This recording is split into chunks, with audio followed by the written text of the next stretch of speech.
সুপ্রিয় দর্শক আসসালামু আলাইকুম। সবাই কেমন আছেন? আশা করছি ভালো আছেন। আজকের পর্বে আপনাদেরকে করে দেখাবো ছোট বড় সকলেরই পছন্দর খাবার, সেটা হচ্ছে চিকেন ডোনাট। এটা বিকেলের নাস্তা হিসেবে আপনারা বানিয়ে ফেলতে পারেন খুব সহজে। চলে যাচ্ছি মূল রেসিপিতে। এখানে আমি মুরগির বুকের মাংস নিয়েছি হাড় ছাড়া। এবার এটা পানি ছাড়া ব্লেন্ড করে কিমা করে নিব। আপনারা চাইলে পাটায় বেটেও এটা কিমা করতে পারেন বা বাজার থেকে কিনে আনা রেডিমেড কিমাটাও নিতে পারেন। দুটো বড় সাইজের আলু আমি সেদ্ধ করে নিয়েছি। এবার এটাকে চটকিয়ে নিব। দেখুন আমি এটাকে একদম মিহি ভর্তা বানিয়ে নিয়েছি। এরপর মুরগির কিমাটা নিয়েছি, এর উপরে দিয়ে দিচ্ছি আলুটা দেওয়া হয়ে গেলে দিয়ে দিব পেঁয়াজ কুচি। আমি 3 টেবিল চামচ পেঁয়াজ কুচি নিয়েছি, আমি খুবই ঝুরি ঝুরি করে কেটে নিয়েছি। এরপর আদা বাটা দিয়ে দিব 1/2 টেবিল চামচ, রসুন বাটা দিয়ে দিব 1/2 টেবিল চামচ, মরিচটা দিয়ে দিচ্ছি স্বাদ মতো। আপনারা যদি এটা বাচ্চাদের জন্য তৈরি করেন তাহলে মরিচটা একটু কমায় দিবেন। এরপর দিয়ে দিচ্ছি ধনিয়া পাতা কুচি পছন্দ মতো, দিয়ে দিব জিরা গুঁড়ো 1 চা চামচ, ধনিয়া গুঁড়ো 1 চা চামচ, দিয়ে দিব গরম মশলার গুঁড়ো 1 চা চামচ। এরপর গোলমরিচের গুঁড়ো দিয়েছি 1/4 চামচ, দিয়ে দিব স্বাদ মতো লবণ। এখানে আমি লেবুর রস দিয়েছি 1/2 চা চামচ, এটা স্কিপ হয়ে গিয়েছে। এরপর দিয়ে দিব কর্নফ্লাওয়ার, আমি 2 টেবিল চামচ দিয়েছি কর্নফ্লাওয়ার।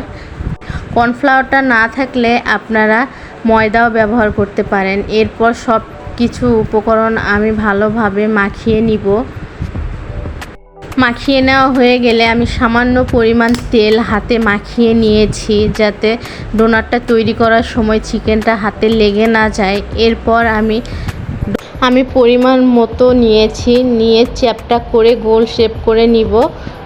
আপনারা যে যার পছন্দ মতো করবেন। আমি এইরকম করছি, একটু বড় সাইজের করলে ভালো হয় আর কি। এরপর যে প্লেটে রাখবেন ওইটাতে সামান্য পরিমাণ কর্নফ্লাওয়ার দিয়ে মিশিয়ে নেবেন, তাহলে আর চিকেনটা আটকে যাবে না। এইভাবে আমি ডোনাটটা তৈরি করে নিয়েছি সবগুলো। এরপর এটা আমি গর্ত করে আপনারা চাইলে কুকিং কাটার দিয়ে করতে পারেন। আমার হাতের কাছে কুকিং কাটার ছিল না, এই জন্য আমি মুখা দিয়ে করেছি। দেখুন সবগুলো আমি গর্ত করে নিয়েছি ডোনাটের জন্য।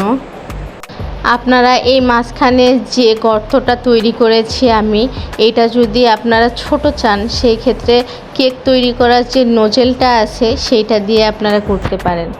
যে কোনো টাইপের গোল কাটার ব্যবহার করলেই হলো।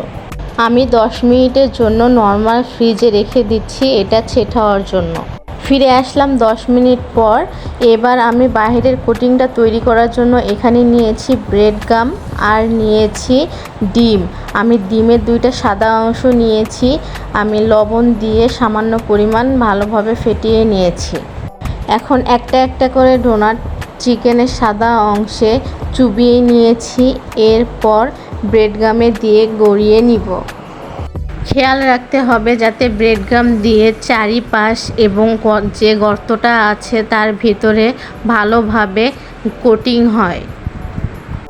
এরপর এটাকে ফ্রোজেন করার জন্য এইভাবে ছড়িয়ে রাখবেন কোনো ট্রেতে অথবা প্লেটে।